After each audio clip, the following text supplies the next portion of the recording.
क्या कहने प्रवीण भाई, वाह वाह वाह वाह वाह, बहुत। एक दो छंद और आप आनंद लें और इसमें कुर्सी शब्द का प्रयोग देखें विवेक, क्या बात है, किस क्या तरह बात से है। मैंने कहा है स्वागत है प्रवीण। कि कुर्सी की बात करूं, कुर्सी पे घात करूं, देखो कुर्सी को ही तो डांट रही कुर्सी। कुर्सी बनी आवारा, कुर्सी बनी है आरा, देखो कुर्सी को ही तो काट रही कुर्सी। देखो कुर्सी को ही तो काट रही कुर्सी। कुर्सी की चली कैंची, कुर्सी ने टांग खींची। कि कुर्सी की चली कैंची, कुर्सी ने टांग खींची, देखो कुर्सी को ही तो छांट रही कुर्सी। कुर्सी में कुर्सी ही दीमक सी घुस गई, आजकल कुर्सी को चाट रही कुर्सी। आजकल कुर्सी को चाट रही, क्या बात है। आजकल एक कविता विशेष सुना देता हूं आपको, स्वागत, जिसका शीर्षक है बाकी तो सब ठीक है। बाकी तो सब ठीक है। हम सब जो मध्यम वर्ग से जुड़े हुए लोग हैं, उनकी कोई ना कोई ऐसी कमजोर नस है, उस पर यदि कोई हाथ रखता है तो हम कहते हैं बस समस्या यही है, बाकी तो सब ठीक है। इस मनोविज्ञान को क्या बात है, क्या और कविता सुने। हमने एक चोर से पूछा तो बोला चोरी कर रहा था कि मालिक जाग गया। बाकी तो सब ठीक है। अब चोर चोरी करे और मालिक जाग जाए तो क्या ठीक है, लेकिन आप ध्यान रखें बाकी तो सब ठीक है। बाकी तो सब ठीक है। हमने एक चोर से पूछा तो बोला चोरी कर रहा था कि मालिक जाग गया। बाकी तो सब ठीक है। वकील से पूछा तो बोला 6 महीने बाद क्लाइंट मिला था, तेरी शक्ल देखकर वो भी भाग गया। बाकी तो क्या सब बात ठीक है। क्या बात है। प्रेमी बोला पिछले 4 दिन से प्रेमिका का खत नहीं मिला। बाकी तो सब ठीक है। क्या बात है। अटल बिहारी वाजपेयी बोले चुनाव तो कई बार जीत लिया, लेकिन पूर्ण बहुमत नहीं मिला। बाकी तो सब ठीक है। क्या बात है, क्या बाकी तो सब ठीक है। पति बोला मेरी घरवाली पड़ोसी के साथ भगने वाली है। बाकी तो सब ठीक है। क्या बात है। कैदी बोला 1 घंटे बाद फांसी लगने वाली है। बाकी तो सब ठीक है। क्या बात। ससुर बोला, इस पंक्ति पर आपकी चेतना चाहूंगा, ससुर बोला हमारे तो वास्तव में ही बुरे दिन आ गए, दहेज के लालच में बहू तो हमने जलाई, पर सारा माल पुलिस वाले ही खा गए। क्या बात। बाकी तो सब ठीक है। बाकी तो सब ठीक है। अब जलाई गई बहू के पिता मुंगेरी लाल जी आजकल चल रहे हैं बिल्कुल ही कंगाल जी, और ऐसी स्थिति में उनकी दूसरे नंबर की लड़की जब से और भी बड़ी हो गई है, उनके आगे समस्या की तरह खड़ी हो गई है। एक रोज हमने उनसे फरमाया, ए मुंगेरी भाया, लड़की के लिए कोई लड़का समझ में आया? इतना सुनते ही तुनक कर बोले, ये तुम जैसे पूछने वाले लड़के कम बताते हैं, मजाक ज्यादा उड़ाते हैं, बात को समाज में पूरते ज्यादा हैं, और ये आजकल के लड़के लड़कियों को देखते कम हैं, घूरते ज्यादा हैं। क्या लड़कियों को देखते कम हैं, घूरते ज्यादा हैं। फिर बोले वह भावनाओं में बह जाता हूं, पता नहीं क्या क्या कह जाता हूं, खैर मुझे नहीं है किसी से कुछ भी गिला, बस इतनी सी बात है अभी तक लड़का नहीं मिला। बाकी तो सब ठीक है। बाकी तो सब ठीक है। तभी प्लास्टिक की टूटी हुई ट्रे में चाय के 2 चटके हुए कप उठाए मुंगेरी लाल के 28 वर्षीय कुलदीपक ठेके पर बने सरकारी पुल की तरह लड़खड़ाते हुए हमारी ओर आए। मैंने कहा और सुनाओ यार क्या चल रहा है? इतना सुनते ही बिगड़ गया, राशन पानी लेकर हमारी छाती पर चढ़ गया। बोला शिक्षा विभाग की टांगों पर चढ़े हुए प्लास्टर, 2 कौड़ी के निठल्ले मास्टर, प्रश्न तो ऐसे पूछ रहा है जैसे बिरला हो या टाटा। दोबारा घर में घुसा तो मुंह पर दूंगा जोरदार चांटा। बताऊं क्या चल रहा है? एक बूढ़े बाप की पेंशन में 8 बच्चों का परिवार पल रहा है। नौकरी ढूंढते मेरी आंखों के चश्मे का नंबर बढ़ गया है। उस पर आपका प्रश्न नस्तर की तरह मेरी छाती में गड़ गया है। मुझे लग रहा है प्रश्न के शब्द सर्प बनकर मुझे डस रहे हैं, और आप प्रश्न नहीं पूछ रहे, प्रश्न के बहाने मुझ पर और मेरी डिग्रियों पर हंस रहे हैं। फिर बोला मुझे स्वयं से नाराज होना चाहिए, आप पर क्यों झल्ला रहा हूं? बस इतनी सी बात है, नौकरी के लिए धक्के खा रहा हूं, बाकी तो सब ठीक है। क्या बात। बाकी तो सब ठीक है। उसकी समस्याओं का वजन सिर पर उठाए हम जैसे ही घर आए, पत्नी ने झटके के साथ किवाड़ खोली और हमें देखते ही चीख कर बोली, नालायक निकम्मे पाजी, घर में 3 दिन से सब्जी नहीं है, तेरी टांग काट के बना दूं भाजी। कहां नैन मटक्के कर रहा था? उस मुंगेरी लाल के यहां मर रहा था। यहां मुन्नी मेरी छाती पर सुबह से डिस्को डांस कर रही है। चुन्नी टेलीविजन के सामने खड़ी सलमान खान के साथ रोमांस कर रही है। सिलेंडर भ्रष्ट लीडरों की खोपड़ी की तरह खाली पड़ा है। बड़ा लड़का मुझसे अभी अभी लड़ा है, कह रहा था मैं अकेला ही घर के काम करने को तैयार नहीं हूं, कुछ पिताजी की भी जिम्मेदारी है, मैं अकेला ही जिम्मेदार नहीं हूं। तुलसीदास बनने के चक्कर में रात दिन कलम घसीटते रहते हैं। क्या बात। जिस दिन कवि सम्मेलन में तालियां नहीं पीटती, घर आकर हमें ही पीटते रहते। क्या बात है, क्या बात। मैं खड़ा था एकदम मौन। पत्नी बोली कमबख्त ये बता कि घर का काम करे कौन? इस प्रश्न का तेरे पास कोई जवाब है? मैंने कहा देवी जी अपनी तो किस्मत ही खराब है, बाकी तो सब ठीक है। बाकी क्या तो सब बात है, ठीक क्या है। बात। लेकिन किसी का भी ये कहना कि बाकी तो सब ठीक है सटीक नहीं है, क्योंकि जो कह रहा है उसके यहाँ कुछ भी ठीक नहीं है। बहुत उसके खूब, यहाँ बहुत कुछ भी ठीक नहीं है। बहुत खूब। उसके यहाँ कुछ भी ठीक नहीं है। क्या बात है, बाकी तो सब ठीक है। मुझे दो पंक्तियां अपनी याद आ रही हैं। पहले तो जंगल काटे हमने और फिर लंगूर बांटे हमने, बाकी तो सब ठीक है। क्योंकि बड़ी स्थितियां हैं, फ्लैट्स में, कोठियों में लंगूर किराए पे रखे जा रहे हैं, जंगल हम काट रहे हैं, ड्यूटी लंगूरों को मिल रही है। ऐसी स्थिति में भाई प्रवीण शुक्ल की यह कविता बाकी तो सब ठीक है किस तरफ इशारा करती है, किस तरह की संवेदना को जागृत करती है हमारे मनों में, वो आप समझ रहे होंगे। बाकी तो सब ठीक है। और अगर आपके पास सतमौला की पुड़िया नहीं है, सतमौला की गोलियां नहीं है, सतमौला का पैकेज नहीं है, तो बाकी तो सब ठीक है, लेकिन आपका टेस्ट ज़रूर खराब है। तो आप अपना टेस्ट बनाइए, बाजार जाइए, सतमौला खाइए और सबको हंसने पर मजबूर करिए, मुस्कुराइए। अगले हफ्ते फिर मुलाकात होती है आपसे, तब तक के लिए नमस्कार, बहुत बहुत धन्यवाद।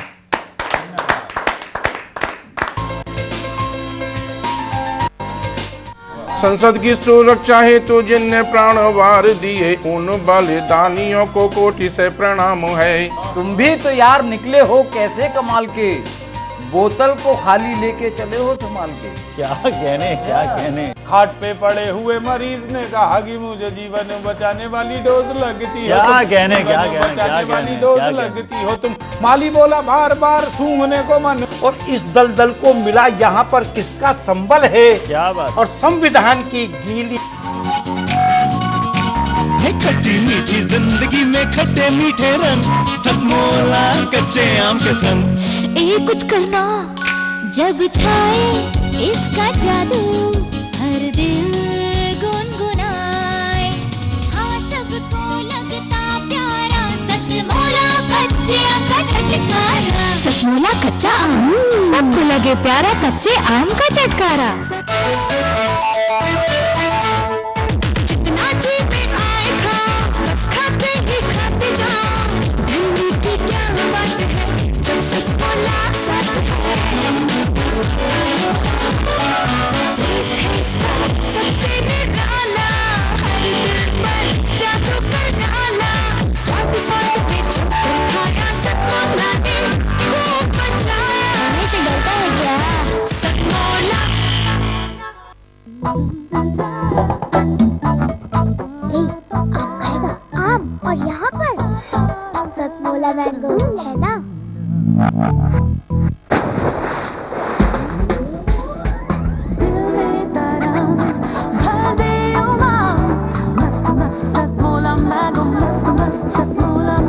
आम का जूस गोली में जूस। आम खाएगा क्या?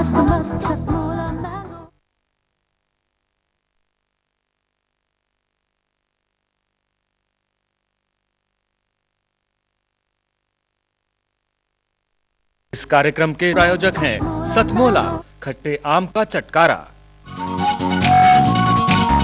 खट्टी मीठी जिंदगी में खट्टे मीठे रंग, सतमोला कच्चे आम के संग। कुछ करना जब छाए इसका जादू, हर दिल गुनगुनाए। हाँ सबको लगता प्यारा, सतमोला कच्चे आम का चटकारा। सतमोला कच्चा आम, सबको लगे प्यारा कच्चे आम का चटकारा। जितना जी में आए खा, बस खाते ही खाते जाओ। भिंडी की क्या बात है जब सतमोला साथ है। टेस्ट है इसका सबसे निराला, हर दिल पर जादू कर डाला। स्वाद स्वाद पे छुपकर खाया सतमोला ने खूब बचाया। हमेशा डरता है क्या सतमोला?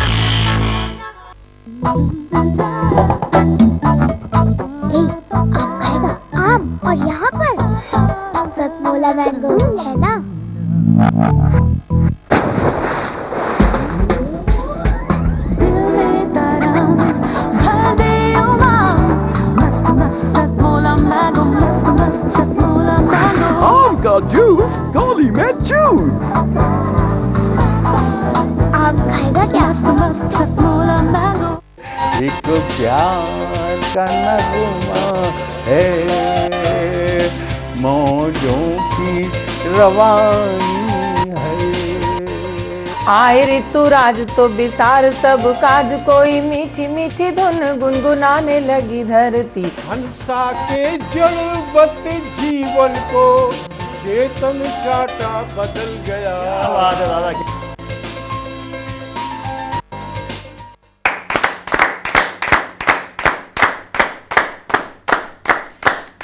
गीत, गज़ल और कविता की बेहद खूबसूरत महफिल सतमौला कवियों की चौपाल में मैं विवेक गौतम सभी दर्शकों का बहुत बहुत स्वागत करता हूं, अभिनंदन करता हूं, इस्तकबाल करता हूं। आज एक बार फिर हम देश के जाने माने कवियों और रचनाकारों को लेकर आपके लिए उपस्थित हैं सतमौला कवियों की चौपाल में। मैं आपका परिचय उनसे करा देता हूँ। मेरे बिल्कुल बाईं ओर बैठे हैं भाई राजेंद्र राजा, हास्य व्यंग के सशक्त रचनाकार और बहुत पसंद किए जाते हैं देश भर में, देश से बाहर भी। और उनके साथ बैठे हैं भाई एम शर्मा। मैं अपने दाईं तरफ जो बैठे हैं बहुत ही जाने माने व्यक्तित्व हैं और युवा हैं, लेकिन कविता में एक अलग किस्म की प्रौढ़ता, एक अलग किस्म की कशिश उनकी कविताओं में है। हास्य व्यंग के रचनाकार हैं भाई प्रवीण शुक्ल। और उनके साथ बैठे हैं अमित चितवन। अमित चितवन जी का चितवन आप देख रहे हैं बेहद खूबसूरत कलर्स में, और उनकी कविताएं भी उतनी अच्छी होंगी, खूबसूरत होंगी, आपको पसंद आएंगी ऐसी हमें उम्मीद है।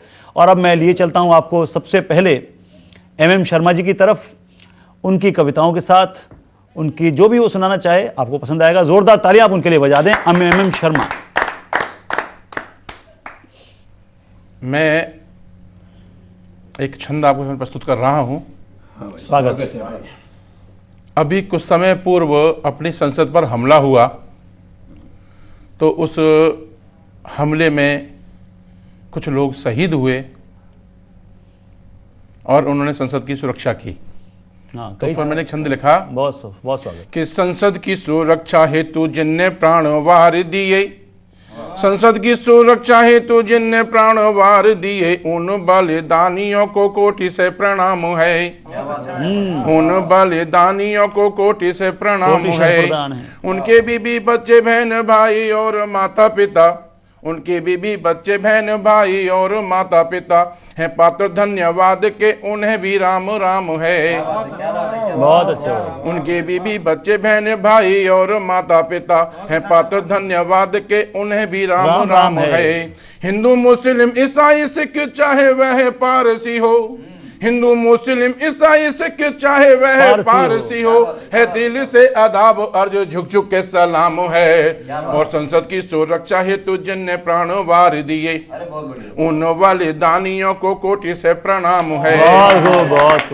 पर मैं एक बात कहना चाहूंगा, यहाँ पर हमने देखा है कि कुछ राजनीतिक व्यक्ति अपने स्वार्थ के लिए वो काम करती है जो उन्हें नहीं करने चाहिए। स्वागत, बहुत बहुत स्वागत। तो मैं यहाँ आह्वान कर रहा हूं कि पक्ष देशद्रोहियों का जो भी सारे कार्य लेवे, कि पक्ष देशद्रोहियों का जो भी सारे कार्य लेवे, ऐसी सारे कार्य करना देश में कोई काम है। और ऐसी सारे कार्य को बदल दो तत्काल, तुम देश के जवान जन को देश का पैगाम है। क्या पैगाम है साहब, वाह जन को देश का पैगाम है। और संसद की सुरक्षा हेतु जिनने प्राण वार दिए, उन बलिदानियों को कोटि से प्रणाम है। उन बलिदानियों को कोटि से प्रणाम है। एक बार हो जाने दो कि प्रेम शांत संदेश भेजे, प्रेम शांत संदेश भेजे, संघर्ष विराम पर रहे अटल। अरे बोलो हृदय तुला पर तोलो, इसमें कितने रहे सफल। बहुत बोलो हृदय तुला पर तोलो, इसमें कितने रहे सफल। अरे लात भूतों के बातों से, कि भूत लातों के बातों से ना माने और न मानेंगे। कथन कटु पर सत्य प्रासंगिक कहता हूं मैं देकर बल। बहुत खूब। कथन कटु पर सत्य प्रासंगिक कहता हूं मैं देकर बल। देकर बल, बहुत खूब। अब अग्निबाण से श्री राम को गंदा सालाब सुखाने दो, होता है संघर्ष अगर तो एक बार हो जाए। बहुत खूब, बहुत खूब, बहुत। आज नहीं तो कल लाजमी ये कार्य हमें करना होगा। आज नहीं तो कल लाजमी ये कार्य हमें करना होगा। और कुचल फणी को भयभीत जनों का भय हमको हरना होगा। बहुत खूब। कुचल फणी को भयभीत जनों का भय हमको हरना होगा। बहुत खूब, बहुत खूब। वार मथे घृत मिले, वार मथे घृत मिले और ऊसर में अंकुर जमे मगर। वार घृते मथ मिले और अंकुर में ऊसर में अंकुर जमे मगर नीच नीचता को त्यागे, तजना रोज रोज मरना होगा। बहुत खूब। तजना रोज रोज मरना होगा, मर मर कर जीना रोज ना अच्छा, मर मर कर जीना रोज ना अच्छा, तो एक बार मर जाने दो, होता है संघर्ष अगर तो एक बार हो जाए। अंतिम पेश कर रहा हूं कि बिन रावण के मरे रुके ना विभत्स कुकृत्यों की आंधी, बिन रावण के मरे रुके ना विभत्स कुकृत्यों की आंधी, वो अत्याचार अनवरत कराता होकर के वो उन्मादी। बहुत खूब। जो गांधी नीति से समझ न पाया, जो गांधी नीति से समझ न पाया, बर नेताजी शेखर समझा दो। बहुत खूब। जो गांधी नीति से समझ न पाया, क्या बर बात है शर्मा नेताजी जी, वाह, वाह, शेखर वाह। समझा दो। नर बने सिवा नारी रणचंडी, जय घोष लगा के हरनादी। बहुत खूब, बहुत खूब। नर बने सिवा नारी रणचंडी, जय घोष लगा के हरनादी। अब रोको नहीं अत्याचारी का, नक्शे से नाम मिटाने दो, और सबक सिखाने हेतु तो आज रणभेरी हमें बजाने दो, और झंडा चांद सितारी उखाड़ तिरंगा अरिगढ़ पर फहराने दो। बहुत खूब। है समय उचित अब ओस कणों को अंगारे बन जाने दो, होता है संघर्ष अगर तो एक बार हो जाने दो। बहुत खूब। होता है संघर्ष अगर। क्या बात है एमएम शर्मा साहब, है समय अब ओस कणों को अंगारे बन जाने दो। इन्होंने ऐसा क्रांतिकारी गीत सुनाया, कविता सुनाई कि लोगों के जहन में ज़रूर ऐसी भावनाएं बलवती हो रही होंगी कि इस समय झंडा हम फहरा दें। और मुझे भी अपनी 4 पंक्तियां याद आ गई हैं, क्योंकि इतनी ज़ोरदार कविता सुनने के बाद अपनी पंक्तियां याद आना लाजमी है कि चरित्र नहीं जब शेष रहा तो देश कहाँ रह जाएगा, चरित्र नहीं जब शेष रहा तो देश कहाँ रह जाएगा, आत्मा जब हो जाएगी मैली वेश कहाँ रह जाएगा, पर तुम जब चल दोगे उठकर तो क्या राहें और क्या मंजिल, सब बिछ जाएंगे कदमों में, कुछ शेष कहाँ रह जाएगा। तो जरूरत है उठकर चलने की, कदमों में बिछने के लिए दुश्मन तैयार है। और अब हम लिए चलते हैं आपको अमित चितवन की तरफ। 4 पंक्तियां दोस्तों मुझे याद आ रही हैं कि बात ही बात में घनघोर अंधेरी रात में हम अपने मित्र के घर गए। क्या बात। बात ही बात में घनघोर अंधेरी रात में हम अपने मित्र के घर गए, घर में अंधेरा देखते ही डर गए। क्या बात है, क्या बात है। बात ही बात में घनघोर अंधेरी रात में हम अपने मित्र के घर गए, घर में अंधेरा देखते ही डर गए। हमने जैसे ही उसके घर की घंटी बजाई, घंटी तो बजी नहीं, अंदर से आवाज आई, चले आइए चले आइए। क्या बात है, क्या बात है, चले आइए। अंदर से आवाज आई, चले आइए चले आइए। हमने कहा यार लाइट तो जलाइए। क्या बात है। हमने कहा यार लाइट तो जलाइए। मित्र बोला हमारे घर की आती नहीं है, पड़ोसी के घर की जाती नहीं है। हाँ, क्या बात है, क्या बात। मित्र बोला हमारे घर की आती नहीं है, पड़ोसी के घर की जाती नहीं है। पड़ोसी बिना मीटर के डायरेक्ट बिजली जला रहा है और बिल हमारे घर का आ रहा है। क्या बात है। अच्छा अच्छा अच्छा। पड़ोसी बिना मीटर के डायरेक्ट बिजली जला रहा है और बिल हमारे घर का आ रहा है, इसलिए अंधेरे का लाभ उठा रहा हूं, बिना कपड़ों के हूं कैसा लग रहा हूं। क्या बात, क्या बात। इसलिए अंधेरे का लाभ उठा रहा हूं, बिना कपड़ों के हूं कैसा लग रहा हूं। हमने कहा यार जानवर की तरह मत रहा करो, कम से कम मल्लिका शेरावत की तरह तो पहन के रखा करो। क्या बात है, क्या बात है। हमने कहा यार जानवर की तरह मत रहा करो, कम से कम मल्लिका शेरावत की तरह तो पहन के रखा करो। मित्र बोला यार यही तो तुम्हें बताना है, ये कपड़े वालों का नहीं नंगों का जमाना है। क्या कहना। बहुत एक और छोटी सी कविता मुझे याद आ रही है कि एक दिन नौकरी का बुलावा शहर के पागल खाने से आया, ये सुन के पिताजी ने बुलाया, पड़ोसियों ने समझाया। एक दिन नौकरी का बुलावा शहर के पागल खाने से आया, ये सुन के पिताजी ने बुलाया, पड़ोसियों ने समझाया। एक अंकल बोले चले जाओ बेटा, सरकारी चपरासी को भी होता नहीं है घाटा। एक अंकल बोले चले जाओ बेटा, सरकारी चपरासी को भी होता नहीं है घाटा। दूसरे दिन हम अपनी साइकिल पर चले जा रहे थे, मनी मन खूब मुस्कुरा रहे थे और मधुर चांदनी का गीत दिन में गा रहे थे। क्या बात है, क्या बात है। मधुर चांदनी का गीत दिन में गा रहे थे।